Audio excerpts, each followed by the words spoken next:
नमस्कार, स्वागत है आप सभी का। मैं हूं सौरभ। बिहार के बक्सर में दिल दहला देने वाली घटना को अंजाम दिया गया है। पहले एक मां के साथ गैंग रेप हुआ और उसके बाद उसके 5 साल के बच्चे को मार डाला गया। दोनों को मरा हुआ समझकर अपराधियों ने नहर में फेंक दिया। ये घटना एन चुनाव के वक्त हुई है, जब पूरे बिहार में सुशासन का डंका पीट पीट कर वोट मांगे जा रहे हैं। लेकिन दिन दहाड़े हुई इस घटना पर न चुनाव से ठीक पहले नीतीश सरकार के सुशासन के ऊपर सवाल खड़े कर दिए। देखिए बक्सर से हमारे संवाददाता अमित पालित की ग्राउंड रिपोर्ट।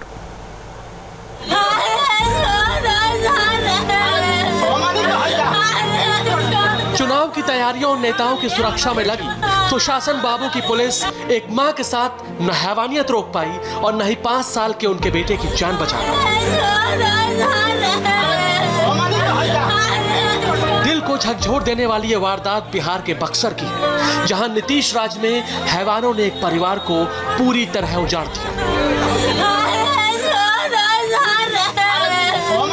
कलेजे को चीर देने वाली चीख पुकार, ये आंसू इस मां के साथ हुई हैवानियत को बताते हैं। आंसू बहा रही इस मां पर मुसीबतों का पहाड़ टूट पड़ा है।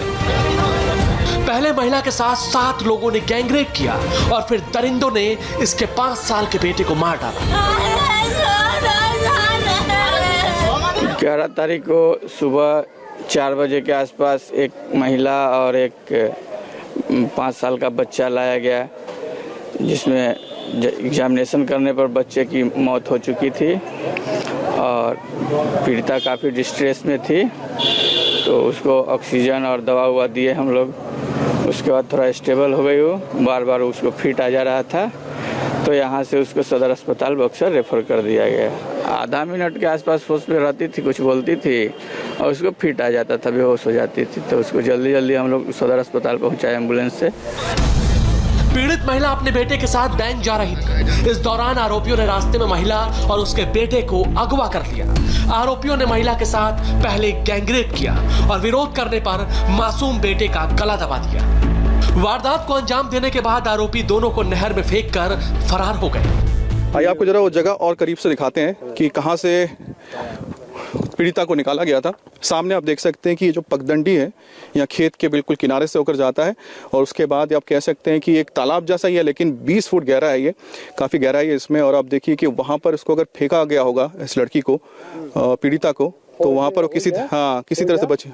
हाँ, अच्छा, वो उधर जो घास आपको दिख रहे हैं, जो चप्पल, ये देखिए चप्पल यहाँ पर अभी तैर रही है, चप्पल यहाँ पर तैर रही है और वहाँ पर जो आपको आगे दिख रहा है जो इलाका है, उस जगह से उनको यहाँ पर लाके 20 फुट आपको बता दें, ये आपको जो दिख रहा है ये भले देखने में लग रहा हो खेत के पास का कुछ इलाका है, लेकिन आपको बताएं कि ये जो है करीब 20 फुट गहरा है और 20 फुट गहरे इस पानी में वो लड़की, किस्मत अच्छी थी कि वो बच गई, क्योंकि उसको मारने की पूरी कोशिश थी, लेकिन कहते हैं ना जब ऊपर वाला किसी को बचाने के लिए रहता है तो लेकिन बहुत दुखद बात यह रही कि जो बच्चा था उनका 5 साल का जो बेटा था, बच्चा जो था 5 साल का बच्चा, लड़का, हाँ लड़का है 5 साल। तो 5 साल का जो लड़का था उसकी मौत हो गई। राहगीरों ने घटना की सूचना पुलिस को दी।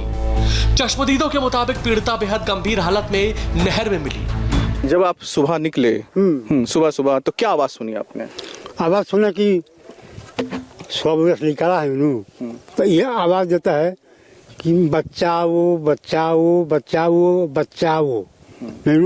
हम आवाज हम सुना है कि बचाओ बचाओ, तो अब हम वही है सोचा, तो कहनी कि बच्चा वो हला कर दिया, तो अब गाँव में हम हला कहीं कि भाई हाँ, तो आपको लोग जुटल, तो अब हम तो होने ना। महिला के चीखें सुनकर लोग पहुंचे तो पता चला कि बच्ची और महिला दोनों के हाथ पैर बंधे हुए हैं। महिला तो बदहवास हालत में बाहर निकाल ली गई, लेकिन मासूम तब तक दम तोड़ चुका था।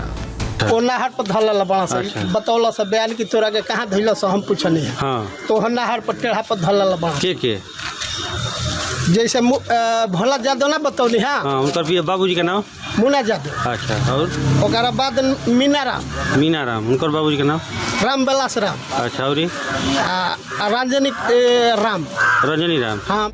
मौके पर पहुंचे परिजन महिला को लेकर घर लौटे और पुलिस को सूचना दी। फौरन महिला को स्थानीय अस्पताल पहुंचाया गया, जहां से उसे बक्सर के अस्पताल में भर्ती कराया गया।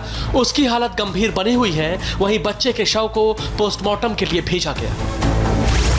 पुलिस ने पीड़ित महिला का बयान दर्ज कर लिया है, जिसमें महिला ने 3 आरोपियों के नाम बताए हैं। घर वालों के मुताबिक पुरानी रंजिश की वजह से आरोपियों ने इस वारदात को अंजाम दिया। पहले से दुश्मनी रहे एकरा ले दुश्मनी बा। का लेके अरे कोनो प्रकार के दुश्मनी बा। अच्छा, पहले से दुश्मनी रहे। हाँ ओकरे के लेके हाँ। FIR दर्ज कर ली गई है और एक अभियुक्त की गिरफ्तारी, 2 नामजद में एक नामजद अभियुक्त की गिरफ्तारी भी कर ली गई है। बच्चे की हत्या भी हुई है। उस संबंध में पोस्टमार्टम के लिए उसको भेजा गया है। हत्या का कारण और मरने का कारण क्या है, पोस्टमार्टम के बाद स्पष्ट होगा। पुलिस ने नामजद आरोपियों में से एक को गिरफ्तार कर लिया है, लेकिन सवाल उठता है, जब ये दरिंदगी अंजाम दी जा रही थी तब पुलिस कहां थी? अपराधियों में पुलिस का खौफ क्यों नहीं था? दिन दहाड़े अगवा करने, गैंगरेप करने और फिर बांध कर नदी में फेंकने की खबर वक्त रहते पुलिस को क्यों नहीं मिली? इन सब सवालों के लिए बिहार पुलिस के पास सिर्फ एक ही जवाब है, जांच चल रही है। पीड़िता द्वारा इस तरह का बयान दिया गया है, तो इस संबंध में पीड़िता को ले जाके मेडिकल कराया जा रहा है। 164 का बयान कराया जाएगा। FIR दर्ज कर ली गई है और एक अभियुक्त की गिरफ्तारी, 2 नामजद में एक नामजद अभियुक्त की गिरफ्तारी भी कर ली गई है।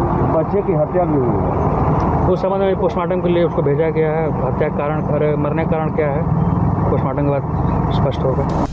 पीड़िता और उसके परिवार का हाल बेहाल है। गांव मोहल्ले हर जगह मातम पसरा है, लेकिन बिहार में चुनाव होने की वजह से मामला राजनीतिक रंग भी ले रहा है। कांग्रेस नेता ने नीतीश सरकार पर आरोप लगाते हुए कहा कि उन्हें शक है पीड़ित महिला को इंसाफ मिलेगा। बिहार में एक ही नहीं, लगातार बलात्कार की संख्या बढ़ रही है, लगातार छेड़छाड़ की संख्या बढ़ रही है और वो बढ़ इसलिए रही है क्योंकि प्रशासन और सरकार की रेप कांड पे जो लापरवाही है और इसको जो गंभीर विषय नहीं समझा जाता है, जिसके कारण इस तरह की जो लगातार घटनाएं बढ़ रही है। मुझे तो ये शंका है कि इस केस में भी आपको न्याय मिलेगा उस महिला को कि नहीं मिलेगा। महिला को सुरक्षा नहीं मिली, अब न्याय मिलेगा या नहीं, अगर यह भी आश्वस्त नहीं है लोग, तो फिर बहुत बड़ा प्रश्न चिन्ह सरकार पर और उसकी विश्वसनीयता पर लग जाता है। चुनाव के मौके पर जहां नीतीश सरकार बिहार में सब कुछ ठीक होने का दम भर रही है, वहीं बक्सर की वारदात ने सरकार की पोल खोल कर रख दी है। बक्सर से अमित पालित, इंडिया टीवी। तो आपने देखा, इतनी ज़्यादा दर्दनाक वारदात है ये, और वो भी चुनाव से ऐन पहले। तो जाहिर है कि इस पूरे मामले को राजनीतिक तौर पर भी तूल दिया जा रहा होगा। लेकिन फिलहाल अब आपको जहां पर ये प्रकरण पूरा हुआ है वहां पीड़ित के गांव लेकर चलते हैं, बक्सर में। वहां से अमित पालित हमारे संवाददाता हमारे साथ हैं। अमित, पहले तो ये बताइए कि कार्रवाई के नाम पर अब तक हुआ क्या है? देखिए, कार्रवाई के नाम पे सिर्फ इतना हुआ है कि FIR दर्ज की गई है, एक आरोपी को गिरफ्तार किया गया है जिसका नाम मीरा राम है। लेकिन दिक्कत यह है कि जो एक और मुख्य आरोपी है जिसका नाम भोला यादव है, वो अभी भी फरार है। इसके अलावा 3 और लोग हैं जो अज्ञात रूप से हैं। जो हमारे SP से फिलहाल बात हुई, उनका कहना है कि तफ्तीश जारी है, हम पकड़ लेंगे। हमने उनका कहा कि एक बात बताइए कि जब इस वक्त इलेक्शंस यहाँ पर हो रहे हैं, यहाँ पर चप्पे चप्पे पर पुलिस तैनात है, हम यहाँ पर इलेक्शंस को कवर करने के लिए पहुंचे हुए हैं, हम किसी भी जगह पर जाते हैं 2-3 बार हमारी गाड़ी को रोका जाता है, चेक किया जाता है। तो ऐसे में कैसे हो सकता है कोई भी अगर अभियुक्त है, कोई भी आरोपी है, एक जगह से दूसरी जगह कैसे जा सकता है? तो इतना वक्त क्यों लग जा रहा है कि शनिवार को घटना हुई है, रविवार तक आपको पता लग चुका था, सोमवार हो चुका है, अभी तक आप उसको नहीं पकड़ पा रहे हैं। और बताया जा जो आरोपी है उसी लड़की के गांव का है जिसका नाम ओझा उड़ाव है। तो ओझा उड़ाव गांव के अगर किसी को अगर पकड़ना है तो इतना वक्त क्यों लग रहा है? क्योंकि इससे पता लगता है कि जो यहाँ पर जो हालात हैं सौरभ, उसको कहना पड़ेगा कि लापरवाही है और यहाँ पर डर नहीं है। नहीं तो इस तरह की घटना को कोई अंजाम कैसे दे सकता है जब पूरे चप्पे चप्पे पर पुलिस मौजूद हो। दूसरी बात है कि यहाँ पर जब परिवार से हम मुलाकात करने पहुंचे, परिवार से हमने पूछा तो उनका ये कहना है कि वो इंसाफ चाहते हैं। उनके साथ जो मुलाकात अभी जो SP है खुद फिर से मुलाकात करने उनके घर पर पहुंचे हुए हैं। तो परिवार के साथ पुलिस मुलाकात कर रही है, लेकिन जरूरी ये है कि जो इस परिवार के साथ घटना घटी है उसके जो मुख्य आरोपी अब तक क्यों नहीं पकड़े जा रहे हैं, और अभी तक तो 3 का नाम तक नहीं पता है। दूसरी ओर आपको बता दें, जो पीड़िता है उसकी हालत बहुत ही खराब है, वो ट्रॉमा में है।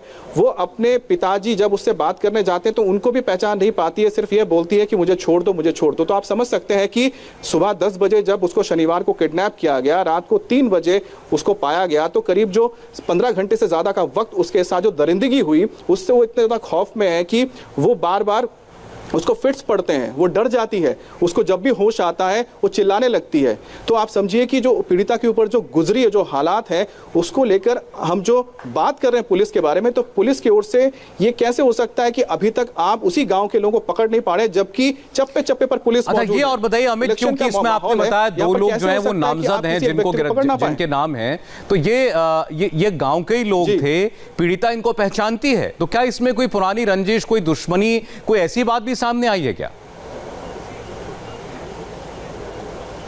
देखिए, कुछ गांव वालों का यह कहना है कि इनकी पुरानी रंजिश रही होगी, लेकिन परिवार के साथ। लेकिन भोला यादव का जो नाम आ रहा है, उसका कहना है कि उसके साथ कोई रंजिश नहीं रही, लेकिन जो दूसरा व्यक्ति जिसका नाम आ रहा है मीरा राम, बताया जा रहा है उनके साथ इनका कोई एक पुराना एक विवाद रहा है। लेकिन भोला यादव का जो नाम सामने आया है, उसके साथ बताया जा रहा है परिवार का कोई रंजिश नहीं है। लेकिन जो दूसरा अभियुक्त जो पकड़ा गया है, जो आरोपी है, जो गिरफ्तार है, वो एक बताया जा रहा है 60 साल का बुजुर्ग है, उसको जो पकड़ा गया है उसके परिवार के साथ रहा है। लेकिन अभी तक जो बाकी लोग हैं वो क्यों नहीं पकड़े गए, ये सबसे बड़ा सवाल है। दूसरी बात है, अगर पारिवारिक रंजिश भी है तो ऐसे में भी किसी लड़की के साथ इस तरह की दरिंदगी होना, उसके बच्चे को मार देना, उसको किडनैप करके ले जाना दिन दहाड़े, उसके साथ गैंगरेप करना, ये कैसे कोई जस्टिफाई कर सकता है और कैसे उनको अभी तक गिरफ्तार नहीं किया जा सकता? खासतौर पर सौरभ, आप समझिए कि चप्पे चप्पे पर पुलिस है। यहाँ पर पुलिस की हमने इतनी बंदोबस्त देखी है कि आप कहीं पर भी जाइए, हर एक नाके पर पुलिस मिलता है, हर नाके पर हमारी गाड़ी रोक दी जाती है कि आप गाड़ी में क्या है दिखाइए। जब इस तरह की आपके यहाँ पर चाक चौबंद आपने रखा हुआ है सुरक्षा व्यवस्था इलेक्शंस को देखते हुए, तो कोई भी आदमी इस गांव का है, कोई भी उसको पहचानता होगा, वो इस जिले से अमित, सीधी सी बात है, कोई भी अपराधी ऐसी कोई वारदात को अंजाम देता है, इसका सीधा सा मतलब है कि उसके मन में कानून का, पुलिस का खौफ नहीं है, डर नहीं है। नहीं तो जहां पर कानून का इकबाल हो, जहां पर पुलिस का रौब हो, वहां ऐसी वारदात करने से पहले भी अपने दिमाग में कोई ऐसा विचार लाने से पहले ही किसी को खौफ आना चाहिए। आप रहिए हमारे साथ, लौटेंगे आपके पास। जिस परिवार के ऊपर ये सब बीती है बक्सर में, हम आपको उस पीड़िता के परिवार की बात भी सुनवाएंगे एक छोटे से ब्रेक के बाद।